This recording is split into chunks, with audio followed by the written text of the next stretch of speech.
Hi ಎಲ್ರಿಗೂ ನಮಸ್ಕಾರ. ನಾನು ಪ್ರತಿಮಾ, ನನ್ನ ಮಗಳು ಯುವಿಕಾ.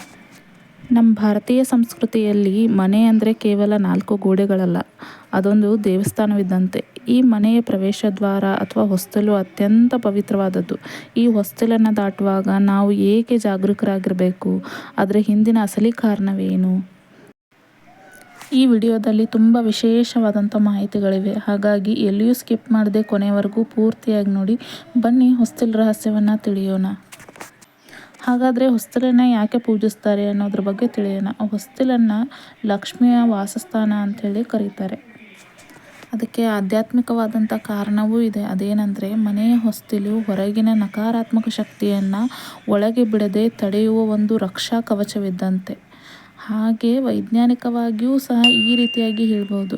ಹಿಂದಿನ ಕಾಲದಲ್ಲಿ ಹೊಸ್ತಿಲನ್ನು ಬೆಲೆ ಬಾಳುವ ಸಾಗವಾನಿ ಅಥವಾ ಬಲವಾದ ಮರದಿಂದ ಮಾಡ್ತಿದ್ರು. ಅದಕ್ಕೆ ಅರಿಶಿನ ಕುಂಕುಮ ಹಚ್ಚೋದ್ರಿಂದ ಕ್ರಿಮಿಕೀಟಗಳು ಮನೆಯೊಳಗೆ ಬರುವುದಿಲ್ಲ. ಅದಕ್ಕೆ ನಾವು ಪ್ರತಿದಿನವೂ ಅದನ್ನು ಪೂಜಿಸಿ ಗೌರವಿಸುತ್ತಿದ್ವಿ.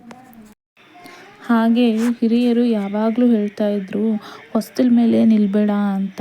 ಅದಕ್ಕೆ ವೈಜ್ಞಾನಿಕವಾದಂಥ ಕಾರಣ ಇದೆ. ಹೊಸ್ತಿಲು ಮನೆಯ ಇಡೀ ಭಾರವನ್ನು ಹೊರುವ ಒಂದು ಪ್ರಮುಖ ಭಾಗ. ಪದೇ ಪದೇ ಅದರ ಮೇಲೆ ನಿಂತರೆ ಅದು ಲೂಸ್ ಆಗಬಹುದು ಅಥವಾ ಹಾಳಾಗಬಹುದು ಎನ್ನುವಂಥದ್ದು ಆಗಿತ್ತು. ಅದಕ್ಕೆ ಆಧ್ಯಾತ್ಮಿಕ ಕಾರಣವೂ ಸಹ ಇದೆ. ಅದೇನೆಂದರೆ, ಹೊಸ್ತಿಲು ಅಂದರೆ ಅದು ಗಡಿ ಅಥವಾ ಸೀಮೆ ಇದ್ದಂತೆ.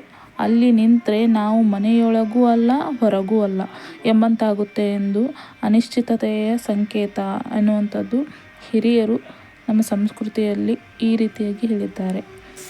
ಹಾಗೆ ಹೊಸ್ತಿಲು ದಾಟುವಾಗ ಯಾವ ಕಾಲನ್ನು ಮೊದಲಿಡಬೇಕು ಎನ್ನುವುದ್ರ ಬಗ್ಗೆ ಈಗ ತಿಳಿಯೋಣ.